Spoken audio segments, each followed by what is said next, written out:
میں اس صبح معمول سے جلدی تھانے چلا گیا۔ اس روز کام کچھ ایسے تھے کہ مجھے طلوع آفتاب سے پہلے تھانے جانا تھا۔ میں ابھی اپنے دفتر میں داخل ہوا بھی نہیں تھا کہ 3 ہندو تھانے میں آئے۔ ہندو خواہ کتنی ہی اونچی حیثیت کا ہو، میں اسے معزز کبھی نہ کہوں، لیکن ان تینوں کو میں معززین صرف اس لیے کہہ رہا ہوں کہ یہ پولیس کی اصطلاح ہے۔ یہ تینوں قصبے کے آڑتی تھے اور اچھے خاصے امیر کبیر لوگ تھے۔ ان میں ایک بڑا ہی بھدا گول گپا چھوٹے ناٹے قد کا آدمی تھا۔ اس کی آنکھوں میں آنسو تھے۔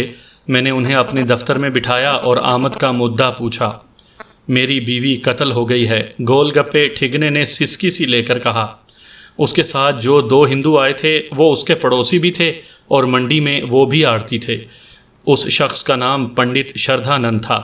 اس نے بتایا کہ وہ حسب معمول سحری کے وقت اٹھا تو بیوی کو بستر سے غائب پایا۔ یہ کوئی پریشانی والا معاملہ نہیں تھا۔ بیوی بھی اسی وقت جاگ اٹھنے کی عادی تھی، لیکن بہت دیر گزر گئی اور بیوی غائب ہی رہی۔ وہ اتنی دیر غسل خانے میں نہیں رہ سکتی تھی۔ یہ شخص اسے کمروں میں ڈھونڈنے لگا۔ وہ جب بیٹھک میں گیا تو بیوی کو فرش پر پڑے دیکھا۔ اسے ہلایا، آوازیں دیں اور جھنجھوڑا، لیکن وہ مری پڑی تھی۔ اس کی پتھرائی ہوئی آنکھیں کچھ زیادہ ہی کھلی تھیں اور منہ بھی کھلا تھا۔ اس ہندو کی عمر 40 برس سے تجاوز کر چکی تھی۔ اس کی ایک بیٹی تھی جس کی عمر 16 سال ہو گئی تھی اور اس سے چھوٹا بیٹا تھا جو 12-13 سال کا تھا۔ وہ بیچارے اس کی کیا مدد کر سکتے تھے؟ یہ شخص پڑوسیوں کے ہاں دوڑا گیا اور شور شرابہ کیا۔ پڑوسیوں نے جا کر دیکھا اور اسے کہا کہ لاش کو وہیں پڑا رہنے دے اور ان کے ساتھ تھانے میں چلے۔ میں جس دور کی بات سنا رہا ہوں، اس وقت قتل کی واردات یوں سمجھی جاتی تھی جیسے زلزلے کا شدید جھٹکا آیا ہو۔ بیشتر سامعین کرام اس دور کو تصور میں بھی نہیں لا سکیں گے جب قتل کی اطلاع پورے تھانے کو بنیادوں تک ہلا ڈالتی تھی اور ڈی ایس پی وغیرہ تڑپ اٹھتے اور علاقہ تھانے دار کی جان کو آ جاتے تھے۔ آج پاکستان میں تو قتل کو ایک معمولی سی واردات سمجھ لیا گیا ہے۔ قتل کی وارداتیں بھی اتنی کہ تھانے کے اندر بھی قتل ہوتے ہیں اور باہر کا تو حساب ہی نہیں۔ یہ ہندوستان کے علاقے کی واردات ہے جو ہندوؤں کی غالب اکثریت کا علاقہ تھا۔ وہاں قتل کا تصور تو موجود تھا، عملاً اتنی سنگین واردات کبھی کبھی ہوا کرتی تھی۔ میں نے پنڈت شردھانند سے وہ معلومات حاصل کر لیں جو قتل کی اطلاع پر کی جاتی ہیں، اور پھر میں نے ان کاموں کو سرد خانے میں پھینک دیا جن کی خاطر میں اتنی سویرے تھانے آیا تھا۔ میرے ساتھ ایک ہیڈ کانسٹیبل اور 3 کانسٹیبل تھے۔ واردات والے مکان تک پہنچے تو مجھے صدر دروازے کے بجائے بیٹھک والے دروازے سے اندر لے جایا گیا اور بتایا گیا کہ جب پنڈت موصوف نے اپنی بیوی کی لاش دیکھی تھی تو اس نے بیٹھک کا باہر والا دروازہ کھلا پایا تھا۔ یہ دروازہ گلی میں کھلتا تھا۔ مجھے اسی دروازے سے اندر لے جایا گیا۔ میرے سامنے والے فرش پر ایک عورت کی لاش پڑی تھی۔ میں نے اس کا چہرہ دیکھا۔ چہرے پر اذیت اور کرب کے آثار ابھی تک موجود تھے۔ ان آثار کے ہوتے ہوئے بھی عورت خوبصورت لگتی تھی۔ میں نے اپنے تجربے کی بنا پر اس کی عمر کا تعین 40 برس سے 1-2 برس اوپر کیا۔ اس عمر میں بھی اس کے چہرے پر جوانی کے آثار موجود تھے۔ یہ چہرہ مر چکا تھا، لیکن میں اس کی کھلی اور پتھرائی ہوئی آنکھوں میں اور چہرے پر جوانی کے آثار دیکھ رہا تھا۔ میں نے لاش کا معائنہ شروع کیا۔ سب سے پہلے گردن دیکھی، جس پر بڑے صاف نشانات تھے جو گواہی دیتے تھے کہ اس کا گلا گھونٹا گیا ہے۔ میں نے یہ بھی دیکھ لیا کہ گلا ہاتھوں سے یا رسی سے نہیں گھونٹا گیا، بلکہ کپڑا استعمال کیا گیا تھا۔ کپڑے کے نشان مختلف ہوتے ہیں۔ پورے جسم کو دیکھا، لاش کی کروٹ بدل کر دیکھا۔ جسم پر کہیں اور کسی قسم کے تشدد کے نشانات نہیں تھے۔ میں نے لاش کی برآمدگی کے کاغذات تحریر کیے اور اس تحریر پر 2 گواہوں کے دستخط لے کر ہیڈ کانسٹیبل سے کہا کہ وہ لاش پوسٹ مارٹم کے لیے لے جائے۔ مقتولہ کے خامن نے چارپائی اور چارپائی اٹھانے کے لیے آدمیوں کا انتظام کر دیا اور لاش چلی گئی۔ کیا رات کوئی مہمان آیا تھا؟ میں نے پوچھا۔ کسی مہمان کے لیے ہی بیٹھک کھولی گئی ہوگی اور اسے باہر والے دروازے سے رخصت کیا گیا ہوگا۔ کوئی مہمان نہیں آیا تھا، مقتولہ کے خامن نے جواب دیا۔ ایسے تو ہو نہیں سکتا تھا کہ میری بیوی کا کوئی ایسا مہمان آیا ہوتا جس کا مجھے علم نہ ہوتا۔ پھر آپ کی بیوی بیٹھک میں کیوں آئی تھی؟ میں نے پوچھا۔ رات کے وقت اس کا اس بیٹھک میں آنا میری سمجھ میں بھی نہیں آتا، اس نے کہا۔ میں جب بیٹھک میں آیا اور لاش دیکھی تو سب سے پہلے گلی والا دروازہ دیکھا جو کھلا ہوا تھا۔ بہت سوچا ہے لیکن کچھ پتہ نہیں چلتا کہ وہ کون تھا اور کس طرف سے آیا تھا۔ رات کو کبھی کبھار دروازے پر دستک ہوتی ہوگی؟ میں نے پوچھا۔ اگر ایسا ہوتا رہا ہے تو دروازہ کھولنے کون باہر نکلتا ہے؟ آپ یا آپ کی بیوی یا نوکر؟ گھر میں نوکر نہیں، اس نے جواب دیا، دروازہ تو میں ہی کھولا کرتا ہوں۔ رات کے وقت میں عورت کو دروازے تک نہیں جانے دیتا، ویسے بھی برا لگتا ہے کہ مرد گھر میں ہو اور دروازہ کھولنے عورت جائے، یہ تو پتہ ہی نہیں ہوتا کہ کون آیا ہے۔ میں نے دروازہ اچھی طرح دیکھا، اس کی چٹخنیاں دیکھیں، دروازہ کہیں سے بھی ٹوٹا ہوا نہیں تھا اور کوئی ایسی نشانی نظر نہ آئی جس سے پتہ چلتا کہ قاتل نے باہر سے دروازہ کھول لیا تھا۔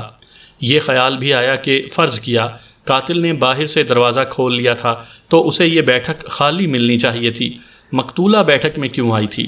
بیٹھک میں دوسرے فرنیچر کے علاوہ ایک قیمتی پلنگ بھی پڑا ہوا تھا۔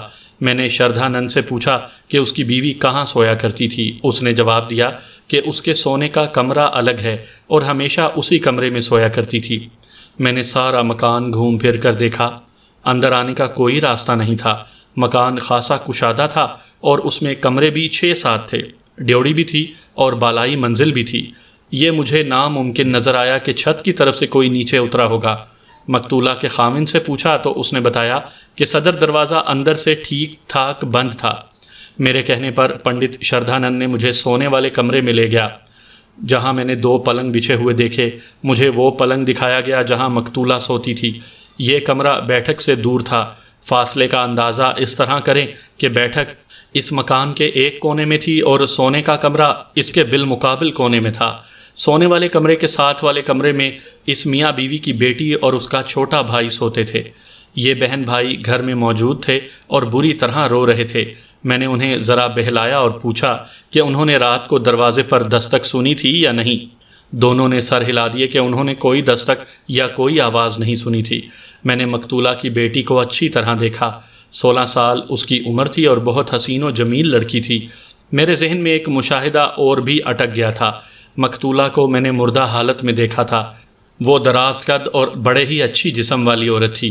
اس کی خوبصورتی ایسی تھی کہ موت بھی اس کے چہرے پر پردہ نہیں ڈال سکی تھی۔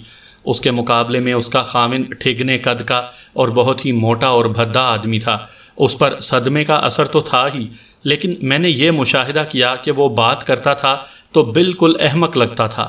بیشتر ہندو تاجروں میں ایک ہی چیز دیکھنے میں آتی تھی کہ انہیں دنیا کی کوئی اور دلچسپی نہیں ہوتی تھی اور عموماً اسی طرح احمقانہ باتیں کیا کرتے تھے، لیکن جب وہ اپنے کاروبار کی، لین دین کی اور سودے بازی کی بات کرتے تھے تو ان میں ایسی دانش مندی اور حاضر دماغی آ جاتی تھی کہ مد مقابل کو چکرا دیتے تھے۔ سوال ایک ہی تھا، مقتولہ رات کو بیٹھک میں کیوں گئی تھی اور دروازہ کس لیے کھولا گیا تھا؟ میں بیٹھک میں جا بیٹھا اور پنڈت شردھانند کو بٹھا لیا۔ اس سے پوچھا کہ اس کی کسی کے ساتھ ذاتی، خاندانی یا کاروباری دشمنی ہوگی۔ اس نے کورا سا جواب دے دیا کہ اس کی کسی کے ساتھ کوئی دشمنی نہیں تھی۔ میں نے بال کی کھال اتارنے کی پوری کوشش کی، لیکن یہ شخص مجھے کچھ بھی نہ بتا سکا۔ پنڈت جی مہاراج، میں نے قدرے جھنجھلا کر کہا، اگر آپ بیوی کے قاتل کو پھانسی چڑھتا دیکھنا چاہتے ہیں تو کچھ تو بتائیں جس کی روشنی میں میں تفتیش کروں۔ آپ تو میرے ہر سوال پر سر ہلا دیتے ہیں۔ میری اس بات پر بھی اس نے تربوز جیسا سر ہلا دیا اور میری مایوسی میں اضافہ ہو گیا۔ اس میں تو کوئی شبہ تھا ہی نہیں کہ مقتولہ نے کسی کے لیے بیٹھک کا گلی والا دروازہ کھولا تھا۔ وہ شخص آیا اور اس عورت کو قتل کر کے چلا گیا۔ میں مقتولہ کے اس پنڈت خاوند سے سوال پوچھ رہا تھا اور میں جان چکا تھا کہ اس کے پاس میرے کسی بھی سوال کا تسلی بخش جواب نہیں، پھر بھی میں سوال کیے جا رہا تھا اور اس کے ساتھ ہی میرا دماغ سوچ رہا تھا۔ سوچ یہ رہا تھا کہ مقتولہ پیشاب وغیرہ کے لیے اٹھی ہوگی اور کسی نے صدر دروازے کے بجائے بیٹھک کے دروازے پر دستک دی ہوگی اور اس نے جا کر دروازہ کھولا اور وہ شخص اسے قتل کر کے چلا گیا۔ اس سوال میں سے ایک نہایت اہم سوال اٹھتا تھا، وہ یہ کہ قتل کا باعث کیا تھا۔ مقتولہ کے ساتھ کسی بھی قسم کی زیادتی نہیں ہوئی تھی، گھر میں کوئی چیز چوری نہیں ہوئی تھی۔ یہ تو میں نے خاص طور پر دیکھ لیا تھا کہ اس قتل کا باعث ڈکیتی نہیں تھا۔ ایک امکان یہ بھی تھا کہ مقتولہ کی بیٹی جوان تھی۔ یہ لڑکی کسی کو چاہتی ہوگی اور اس نے اپنے محبوب کو بیٹھک میں ملاقات کا وقت دیا ہوگا۔ وہ آیا اور لڑکی نے دروازہ پہلے ہی کھول رکھا تھا، اور جب وہ اندر آیا تو ماں جاگ اٹھی اور بیٹھک میں آئی۔ اندر آنے والے نے یہی بہتر سمجھا کہ اس عورت کو راستے سے ہٹا دیا جائے تاکہ شہادت ہی نہ رہے۔ پھر ایک امکان یہ بھی تھا کہ پنڈت شردھانند نے ہی اس عورت کا گلا گھونٹا اور بیٹھک میں پھینک دیا اور صبح تھانے رپورٹ کرنے جا پہنچا۔ یہ تھے وہ امکانات جو میرے ذہن میں آئے اور میں نے انہیں ذہن میں محفوظ کر لیا۔ میں نے مکان کو اچھی طرح دیکھ لیا تھا، میں اوپر گیا تھا اور پھر میں نے اس پنڈت کو بڑی ہی محنت اور توجہ سے کھنگال لیا تھا، مگر حاصل کچھ بھی نہیں ہوا تھا۔ مجھے مقتولہ کی بیٹی اور بیٹے سے کوئی نہ کوئی سراغ مل سکتا تھا، لیکن ابھی وہ دونوں صدمے کی ایسی حالت میں تھے کہ ہچکیاں لے لے کر رو رہے تھے۔ اس حالت میں ان سے کچھ اگلوانا محال تھا۔ میں تھانے چلا گیا۔ میں اپنے ساتھ پنڈت شردھانند کے دونوں پڑوسیوں کو لے گیا اور ان کی وساطت سے ایک اور پڑوسی بھی میرے ساتھ ہو لیا تھا۔ میں نے تینوں کو دفتر میں بٹھا کر لیکچر دیا اور ڈرایا بھی، ڈرایا یوں کہ شہری ہوتے ہوئے ان پر فرض ہوتا ہے کہ وہ جو کچھ بھی جانتے ہیں پولیس کو بتائیں تاکہ قاتل بچ کر نہ جا سکے۔ میں نے یہ بھی کہا کہ بعد میں اگر پتہ چلا کہ ان میں سے کسی کو یا تینوں کو کوئی انتہائی اہم بات معلوم تھی تو میں اس شخص کو اس جرم میں گرفتار کر سکتا ہوں کہ اس نے ضروری شہادت چھپا لی تھی۔ یہ بھی کہا کہ یہ قاتل نہ پکڑا گیا تو یہی واردات ان میں سے کسی کے گھر میں بھی ہو سکتی ہے۔ اس طرح لیکچر دے کر میں نے باری باری انہیں اپنے پاس بٹھا کر سوال و جواب کا سلسلہ شروع کر دیا۔ کم و بیش 3 گھنٹے کی جھک جھک کے بعد مجھے جو باتیں معلوم ہوئیں وہ یہ تھیں کہ مقتولہ ان عورتوں میں سے نہیں تھی جنہیں خاوند اپنے پاؤں کے نیچے دبا کر رکھتے ہیں اور انہیں جائز بات کرنے کی بھی اجازت نہیں ہوتی۔ خاوند صرف کاروبار میں تیز ترار تھا، باقی معاملات میں یعنی معاشرتی اور گھریلو باتوں میں اسے کوئی دلچسپی نہیں تھی، نہ ہی اس میں اتنی عقل تھی کہ ان امور کو اپنی مرضی کے مطابق چلا سکتا یا کم از کم سمجھ ہی سکتا۔ پنڈت کے ان پڑوسیوں نے افسوس کا اظہار کر کے کہا کہ مقتولہ پنڈت کے اختیار اور قابو میں تھی ہی نہیں، وہ اتنی خوش مزاج تھی کہ اس کی فحش کلامی سارے محلے میں مشہور تھی اور عورتیں اس سے لطف اندوز ہوا کرتی تھیں۔ اس نے اپنے آپ کو ابھی تک جوان رکھا ہوا تھا، چال چلن کے لحاظ سے بھی ٹھیک عورت نہیں تھی۔ میں نے کہا کہ خاوند کی غیر حاضری میں اس کے گھر میں کوئی آدمی یا اپنے رشتہ داروں میں سے کوئی آدمی آتا ہوگا۔ مجھے یہ جواب ملا کہ یہ عورت اتنی کچی اور سادہ نہیں تھی کہ اپنے کسی دوست یار کو گھر بلاتی۔ اس گھر میں خاوند کی غیر حاضری میں صرف ایک آدمی آتا جاتا ہے اور وہ خاوند کا منشی ہے۔ میں نے ابھی اس منشی کو نہیں دیکھا تھا۔ ان تینوں نے متفقہ طور پر کہا کہ منشی جوان آدمی ہے، ابھی تک اس نے شادی نہیں کی اور خوب روح ہے۔ یہ منشی مسلمان تھا۔ پنڈت شردھانند کو اس پر اتنا اعتماد اور بھروسہ تھا کہ صرف اسے گھر بھیجا کرتا تھا۔ گھر کے کئی کام ہوتے تھے جو یہ منشی کیا کرتا تھا۔ ان تینوں سے مجھے کچھ کارآمد باتیں معلوم ہو گئیں۔ یہ تو میرے تصور میں آیا ہی نہیں تھا کہ کوئی ہندو عورت اس قدر آزاد خیال ہو سکتی ہے۔ ان کی باتوں سے میں نے ایک نتیجہ یہ اخذ کیا کہ یہ عورت بے لگام تھی اور اس نے خاوند کو اچھا خاصا الو بنا رکھا تھا۔ ان تینوں آدمیوں کے انکشافات سے میرے ذہن میں یہ شبہ ابھرا کہ مقتولہ نے خود ہی کسی کو بلایا تھا اور پھر کوئی وجہ ایسی ہو گئی کہ وہ اس کا گلا گھونٹ کر چلتا بنا۔ یہ رقابت بھی ہو سکتی تھی۔ بہرحال میں اب یہ کہہ سکتا تھا کہ اس قتل کا باعث اس گھر کے اندر ہی ہے۔ سامعین کرام، آپ سن رہے ہیں راؤ شجاع الدین ابو بکر مرحوم کی تفتیشی داستانوں میں سے ایک اردو داستان جس کا نام ہے ارملا سے آبدہ تک۔ یہ اس سلسلے کی پہلی قسط ہے۔ مجھے امید ہے آپ کو میری یہ کاوش پسند آئے گی۔ آپ نے اگر ابھی تک میرا چینل کہانی گھر سبسکرائب نہیں کیا تو ابھی میرے چینل کو سبسکرائب کر کے بیل نوٹیفیکیشن آن کر لیجئے تاکہ آنے والی ہر نئی کہانی کی اطلاع بر وقت آپ تک پہنچ سکے۔ اس قصبے میں رات چوکی داروں کا سرکاری انتظام تھا۔ ہر وارڈ کا چوکی دار الگ تھا۔ اس وارڈ کا چوکی دار تھانے آیا بیٹھا تھا اور چوکی داروں کا میٹ بھی موجود تھا۔ جب کبھی کوئی واردات ہو جاتی تھی تو اس وارڈ کا چوکی دار کسی حکم کے بغیر تھانے آ جاتا تھا کیونکہ اسے معلوم تھا کہ اسے بلایا جائے گا۔ میں نے ان تینوں آدمیوں کو رخصت کر دیا اور چوکی دار کو بلا لیا۔ میں اس چوکی دار سے یہ توقع رکھتا ہی نہیں تھا کہ اس نے اس گھر میں کسی کو داخل ہوتے اور یہاں سے نکلتے دیکھا ہوگا۔ ہر چوکی دار کی ذمہ داری کا علاقہ اتنا زیادہ تھا کہ ان بیچاروں کی استطاعت سے باہر تھا۔ پھر بھی میں نے اس چوکی دار سے پوچھا کہ اس نے اس گلی میں سے کسی کو گزرتے دیکھا تھا۔ چوکی دار نے ایک ایسی بات بتا دی جسے میں امید کیے کرن کہوں تو غلط نہ ہوگا۔ اس کا بیان یہ تھا کہ گزشتہ رات تو اس نے کسی کو نہیں دیکھا، البتہ 6-7 روز پہلے ایک آدمی کو دیکھا تھا۔ تقریباً آدھی رات کے وقت ڈیوڑی کے اس دروازے سے ایک آدمی نکلا اور بائیں کو مڑ کر چلا گیا اور آگے جا کر گلی دائیں کو مڑتی تھی، اس طرف وہ غائب ہو گیا۔ اس وقت چوکیدار اس سے کچھ دور کھڑا تھا، وہ اس شخص کو پہچان نہیں سکا تھا۔ پھر چوکیدار نے یہ بھی بتایا کہ اس سے 7-8 روز پہلے بھی اس نے اسی بیٹھک میں سے کسی آدمی کو نکلتے دیکھا تھا، وہ بھی اسی طرف چلا گیا تھا جس طرف یہ دوسرا آدمی گیا تھا۔ اس وقت چوکیدار زیادہ دور نہیں تھا، وہ تیز قدم اٹھاتا قریب آیا تو ایک ہاتھ دروازے میں سے باہر نکلا جس نے کواڑ بند کر دیا۔ گلی کی بتی ذرا دور تھی لیکن اتنی بھی نہیں کہ یہ ہاتھ نظر نہ آ سکتا۔ یہ ہاتھ ہی نہیں تھا بلکہ کندھے تک پورا بازو تھا۔ میں نے چوکیدار سے پوچھنا شروع کر دیا تو اس کی یاد نکھر آئی۔ اس نے میرے سوالوں کا جواب دیتے ہوئے کہا کہ یہ بازو 100% ایک عورت کا بازو تھا۔ بازو میں چوڑیاں بھی تھیں اور قمیض کی آستین سے صاف پتہ چلتا تھا کہ زنانہ کپڑا ہے۔ اس عورت کا چہرہ سامنے نہیں آیا تھا۔ میں نے یہ تعین کرنے کے لیے کہ یہ ہاتھ یا یہ بازو ماں کا ہے یا بیٹی کا چوکیدار سے پوچھا، لیکن وہ کوئی تسلی بخش جواب نہ دے سکا۔ مجھے اس سے ایسی ہی توقع تھی۔ اس نے سراغ رسانی یا جاسوسی کی نظر سے نہیں دیکھا تھا، بلکہ اسے اطمینان ہو گیا کہ یہ جو آدمی اس گھر سے نکلا ہے وہ اس گھر کا آدمی ہوگا یا کوئی مہمان ہوگا جسے گھر کی عورت نے رخصت کیا ہے، اور یہ کوئی چور اچکا نہیں۔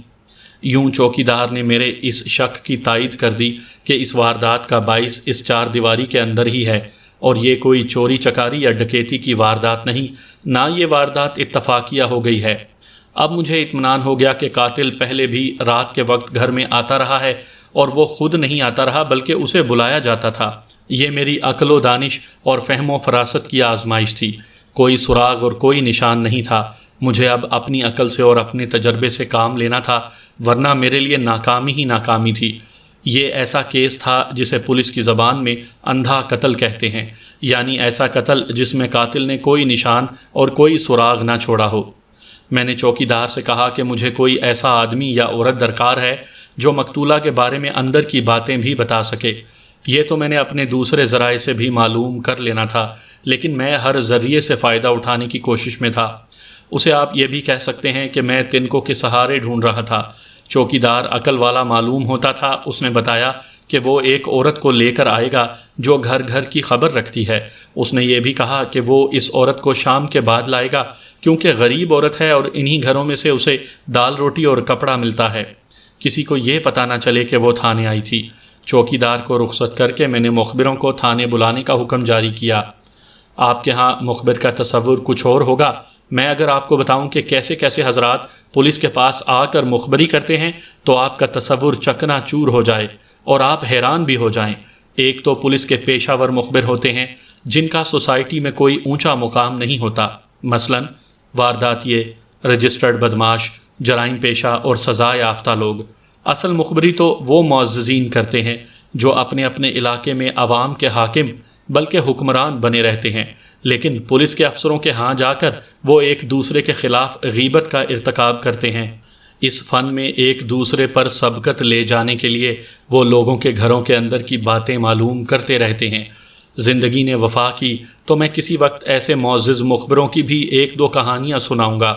علاقے میں کوئی سنگین واردات ہو جاتی تھی تو یہ لوگ فردن فردن خود ہی بن بلائے تھانے آ جاتے تھے اور تفتیش کرنے والے افسروں کے لیے روشنی کے مینار ثابت ہوتے تھے۔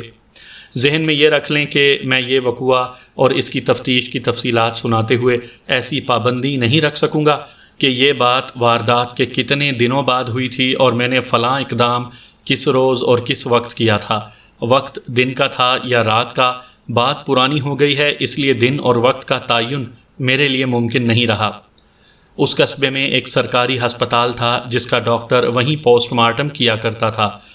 اس سے ہمیں یہ سہولت تھی کہ تفتیش میں وقت ضائع نہیں ہوتا تھا۔ مقتولہ کی پوسٹ مارٹم رپورٹ آئی تو پتہ چلا کہ اس کی موت رات 11:30 اور 12 بجے کے درمیان واقع ہوئی ہے۔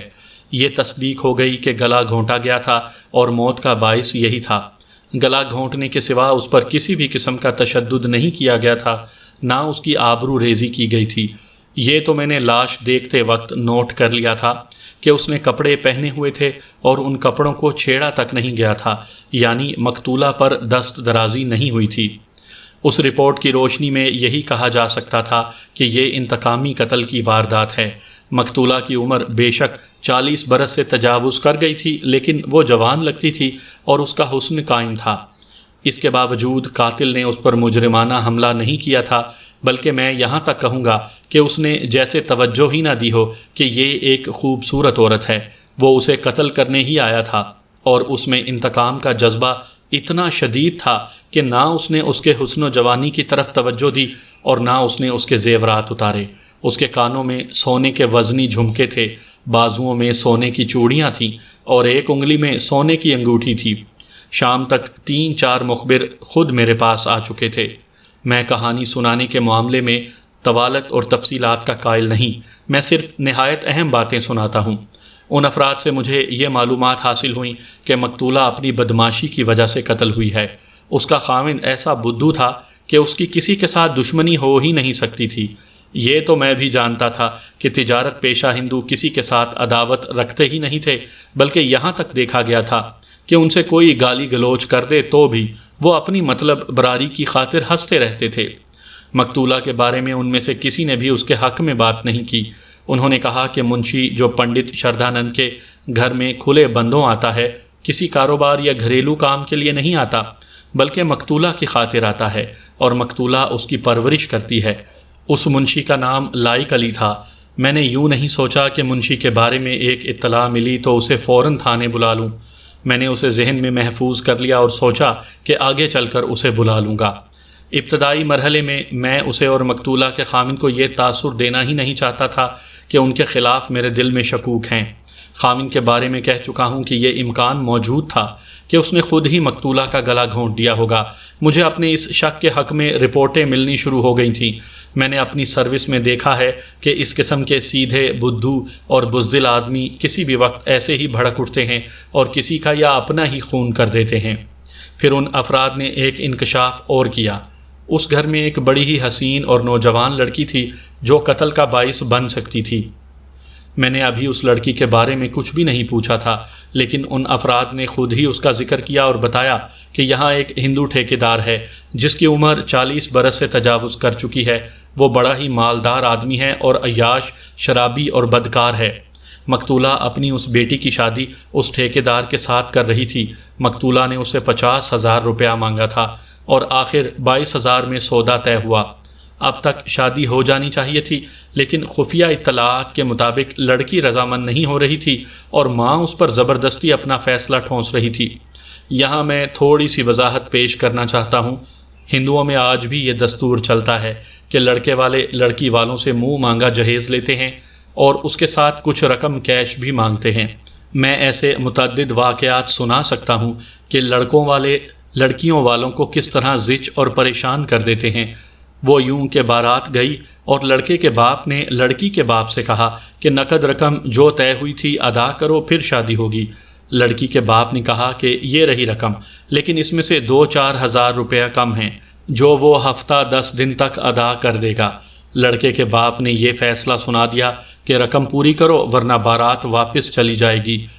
تصور میں لائیں لڑکی کے باپ کو کہ اس کی کیا حالت ہوتی ہوگی۔ ایسے باپ لڑکے کے باپ کے پاؤں تک پکڑ لیتے ہیں، روتے اور بھیک مانگتے ہیں کہ بارات واپس نہ لے جاؤ، کل باقی رقم پہنچ جائے گی، لیکن عام طور پر لڑکے والے ذرا بھی رعایت نہیں کرتے، وہ رقم لے کر ہی شادی کرتے ہیں۔ معذرت خواہ ہوں، کہانی کوئی اور سنا رہا ہوں اور اس سے ایسی بات نکل آئی ہے جسے میں پایہ تکمیل تک پہنچا دوں تو آپ کی دلچسپی کا سامان ہو جائے گا۔ یہ ایک چھوٹا سا واقعہ ہے جو بھارت کے جنوبی علاقے مدراس کا ہے۔ لڑکی کے باپ نے لڑکے کے باپ کے ساتھ کچھ رقم طے کی تھی۔ بارات آئی اور لڑکے کے باپ نے لڑکی کے باپ سے رقم کا مطالبہ کیا۔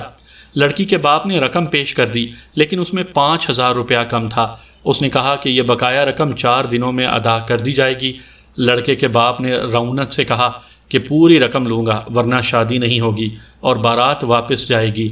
لڑکی کے باپ نے اس کی منت سماجت نہ کی، بلکہ یوں کیا کہ اٹھا، اندر اپنے مکان میں گیا، واپس آیا تو اس کے ساتھ اس کا جوان سال گھریلو ملازم تھا۔ اس نے پنڈت سے کہا میری بیٹی کی شادی ابھی میرے اس نوکر کے ساتھ کر دو۔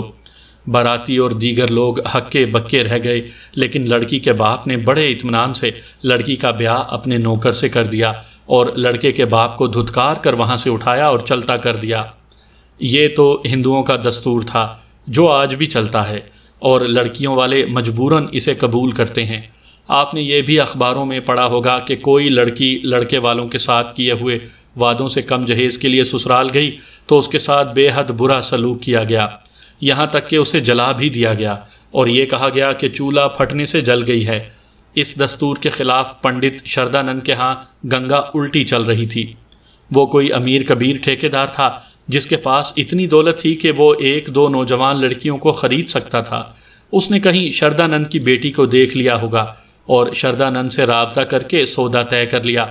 اس کی عمر لڑکی کی عمر سے 2.5 گنا زیادہ تھی۔ چند اور مخبروں سے مجھے یہ بھی معلوم ہوا کہ یہ سودا مقتولہ نے کیا تھا۔ وہ عیاش عورت تھی اور روپیہ پیسہ اس کی کمزوری تھی۔ اس نے اس ٹھیکیدار کے ساتھ اپنی بیٹی کا سودا کر لیا۔ مجھے جب یہ پتہ چلا تو میں نے ٹھیکیدار کو مشتبہوں کی فہرست میں شامل کر لیا۔ میرا شک یہ تھا کہ مقتولہ نے اس ٹھیکیدار سے کچھ رقم پیشگی وصول کر لی ہوگی اور ادھر لڑکی شادی سے انکار کر رہی تھی، جسے ٹھیکیدار یہ سمجھا کہ مقتولہ یہ رقم ہضم کر گئی ہے اور اسے اپنی بیٹی نہیں دے گی۔ وہ دولت مند آدمی تھا، اس نے کرائے کے کسی قاتل کو بھیج کر مقتولہ کو مروا دیا۔ لیکن میں پھر اس معمے اور گورکھ دھندے میں الجھ گیا کہ آدھی رات کے وقت مقتولہ بیٹھک میں کیا کر رہی تھی اور اس نے دروازہ کیوں کھولا تھا۔ میرے ذہن میں چوکیدار کا بیان آتا تھا کہ اس نے پہلے بھی آدھی رات کے وقت ایک آدمی کو 2 مرتبہ بیٹھک میں سے نکلتے دیکھا تھا۔ یہ آدمی کرائے کا قاتل نہیں ہو سکتا تھا۔ بہرحال میں ان بھول بھلائیوں میں الجھا ہوا تھا۔ شام گہری ہو گئی تو میں اپنے گھر چلا گیا۔ کھانا کھا چکا تو چوکیدار اس عورت کو لے کر آ گیا۔ میں نے اسے اپنے پاس بٹھایا اور کہا کہ وہ مقتولہ اور اس کے گھر کے بارے میں جو کچھ بھی جانتی ہے تفصیل سے بتا دے۔ یہ ادھیڑ عمر عورت اس قبیل سے تعلق رکھتی تھی جو اپنے دل کی اصل بات کبھی شگفتہ مسکراہٹوں سے اور کبھی بہتے آنسوؤں سے چھپا لیا کرتی ہیں۔ بڑے بڑے کایاں مردوں کو انگلیوں پر نچایا کرتی ہیں، بظاہر غریب اور مسکین ہوتی ہیں اور لوگوں کے گھروں میں جھاڑو برتن کرتی ہیں، لیکن اس قدر چالاک اور ہوشیار کہ گھریلو عورتوں کے دلوں سے وہ راز بھی نکال لیتی ہیں جو وہ عورتیں اپنے آپ سے بھی چھپاتی پھرتی ہیں۔ اس عورت نے بات کی تو مجھے پتہ چلا کہ یہ تو مقتولہ کی رازدار تھی۔ مجھے اس عورت کے یہ الفاظ آج تک یاد ہیں کہ عموماً مرد عورت کو داشتہ بنا کر رکھا کرتے ہیں، لیکن اس گھر میں معاملہ یوں الٹ تھا کہ اس عورت یعنی مقتولہ نے اپنے منشی لائق علی کو داشتہ بنا کر رکھا ہوا تھا۔ مقتولہ کا پنڈت خامند اس منشی پر پورا اعتماد رکھتا تھا اور یہ منشی دوسرے تیسرے دن اس کے گھر جا کر مقتولہ کے ساتھ اس کے حکم کے مطابق وقت گزارتا تھا۔ یہ غریب عورت مقتولہ کی مٹھی چاپی کیا کرتی تھی اور اس کا پیٹ بھی ملا کرتی تھی۔ اس نے ایک اور اہم انکشاف کیا، وہ یہ تھا کہ مقتولہ کی بیٹی اس سے باغی ہو گئی تھی۔ بیٹی کو پتہ چل گیا تھا کہ اس کی ماں کے لائق علی کے ساتھ کیسے مراسم ہیں۔ لائق علی خوبرو جوان تھا جو بیٹی کے دل کو بھا گیا اور بیٹی نے لائق علی کو اپنی محبت کے جال میں لے لیا۔ بات یہ تھی کہ اس لڑکی کے دل میں اس منشی کی محبت پیدا ہو گئی تھی۔ ایک تو یہ بغاوت تھی جو بیٹی نے ماں کے خلاف کی، اور دوسری بغاوت یہ تھی کہ لڑکی نے ماں کو صاف جواب دے دیا کہ وہ اس ٹھیکیدار کے ساتھ شادی نہیں کرے گی، خواہ وہ ساری دنیا کے خزانے میرے قدموں میں ڈھیر کر دے۔ ماں نے بیٹی کو پیار سے سمجھانے کے بجائے اس پر تشدد شروع کر دیا۔ ماں کو یہ بھی پتہ چل گیا تھا کہ لڑکی منشی کو چاہنے لگی ہے۔ وہ لڑکی کو مارتی پیٹتی تھی اور کہتی تھی کہ منشی کے ساتھ بات تک نہ کرے۔ اس عورت کے اس انکشاف سے میرے ذہن میں ایک اور شک آ گیا۔ منشی یقیناً اس لڑکی کو ہی پسند کرتا ہوگا۔ لڑکی نے اس طرح اپنے گھر بلانا شروع کر دیا ہوگا کہ آدھی رات کو اس کے والدین محو خواب ہوتے ہیں اور وہ یعنی منشی فلاں وقت بیٹھک کے سامنے آ جایا کرے اور لڑکی دروازہ کھول دیا کرے گی۔ پہلے 2 مرتبہ منشی لڑکی سے ملنے آیا ہوگا، چوکیدار نے اسی کو دیکھا ہوگا۔ اب پھر آیا تو لڑکی کی ماں کی یعنی مقتولہ کی آنکھ کھل گئی اور لڑکی کو کمرے میں نہ پا کر بیٹھک میں جا نکلی اور وہاں بیٹی اور منشی کو اکٹھے دیکھ لیا۔ وہاں یہی ہوا ہوگا کہ منشی نے مقتولہ کا گلا گھونٹ دیا اور اس میں مقتولہ کی اس بیٹی کی رضامندی شامل ہوگی۔ میں نے یہ اور دیگر شکوک ذہن میں محفوظ کر لیے تھے اور اب میں اس کوشش میں تھا کہ شہادت مل جائے تو میں ان مشتبہوں کو پکڑوں۔ بغیر شہادت شامل تفتیش کرنے کا نقصان یہ تھا کہ یہ چوکنے ہو جاتے اور اپنے بچاؤ کا انتظام کر لیتے۔ ابھی میں انہیں یہی تاثر دیے جا رہا تھا کہ مجھے ان پر ذرا سا بھی شک نہیں۔ اس عورت سے میں نے پوچھا کہ مقتولہ اگر اتنی ہی عیاش اور بدکار تھی اور اس نے اپنے بدو خاوند کی آنکھوں پر پٹی باندھ رکھی تھی تو مقتولہ کے ناجائز مراسم کسی اور کے ساتھ بھی ہوں گے۔ اس عورت نے ایک آدمی کا نام لیا جسے میں جانتا تھا۔ وہ کوئی صاحب حیثیت نہیں تھا بلکہ اس قصبے کا ایک بدماش تھا، جواری اور شرابی کبابی تھا۔ وہ کوئی جرائم پیشہ نہیں تھا لیکن ہر جرم کرنے کی استطاعت رکھتا تھا اور ہر برا کام کرتا تھا، لیکن معاشرے میں یعنی لوگوں میں اس نے اپنی ایک قابل عزت حیثیت بنا رکھی تھی۔